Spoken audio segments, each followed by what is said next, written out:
D'abord, le phénomène du déclin de la participation électorale n'est pas unique au Canada, c'est presque un phénomène universel. Le défi de la participation électorale, c'est loin d'être simple. Sans les élections, il faut repenser le modèle politique, puisque c'est un peu les pierres de fondation de notre système politique. Je pense pas que le vote des jeunes a une seule cause et une seule solution. Je pense que c'est un peu comme un écosystème, c'est-à-dire qu'on a beaucoup de facteurs qui s'influencent mutuellement et que si la solution était simple à trouver, ça ferait longtemps qu'on l'aurait trouvée. Moi, quelqu'un qui vote pas, là, je chiale pas. Parce que, qu'est-ce que tu veux? T'as comme pas le droit, à mon avis, à moi, parce que t'as même pas fait l'effort de dire « je vais donner mon opinion en votant et je vais ajouter mon vote au nombre ». Un Chinois qui va se sentir très proche de sa communauté chinoise va avoir plus tendance à voter qu'une personne qui est en déchirement identitaire. Et donc, lorsqu'on parle de participation électorale, on ne peut pas nier tout ce débat identitaire qui se passe dans la tête des jeunes issus des minorités. Qu'est-ce qu'on peut faire de plus pour attirer les gens à les voter? Est-ce que le vote électronique deviendrait une possibilité? J'aimerais savoir, à votre avis, quel est le seuil à partir duquel la légitimité de notre institution démocratique va devoir être mise en cause profondément?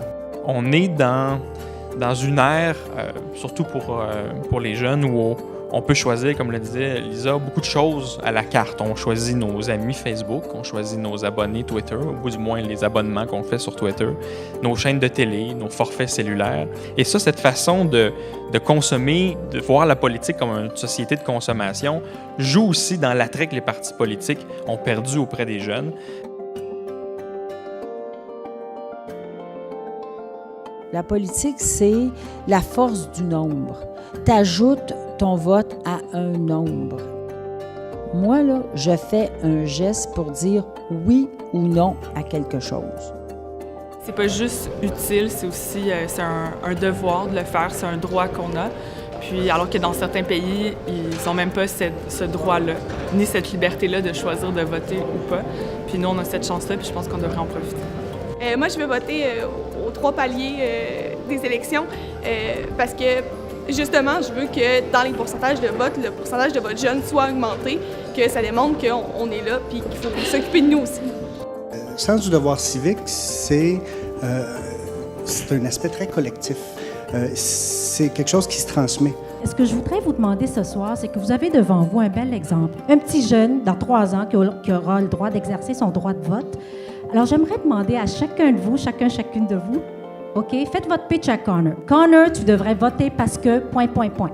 La participation citoyenne, c'est pas un devoir nécessairement, mais c'est quelque chose où on peut prendre plaisir à le faire, où on rencontre des amis, où ces amis deviennent nos meilleurs amis, et finalement que cette identité-là en tant que voteur, il y a aussi une identité en tant que citoyen. Il y a des choses qui te ressemblent, des choses qui te ressemblent moins. Mettre le X à quelque part, c'est voter pour ce que, à ce moment-ci de ta vie, te ressemble le plus. Donc, je pense que ça devrait faire partie de notre identité, d'avoir le goût de s'exprimer, d'avoir le goût de dire ce que je pense. Je crois que c'est bon de sortir, d'aller dans les urnes, de se côtoyer, que le côté humain ressorte de plus en plus. Je crois que ça va nous aider à se rassembler puis à porter un intérêt à notre société. Je crois que c'est vraiment important, surtout si on pense faire des enfants et on veut que on doit souhaiter un meilleur futur pour les gens qui vont nous suivre. Tu es la démocratie. Elle t'appartient et laisse jamais croire à qui que ce soit que c'est l'affaire des autres.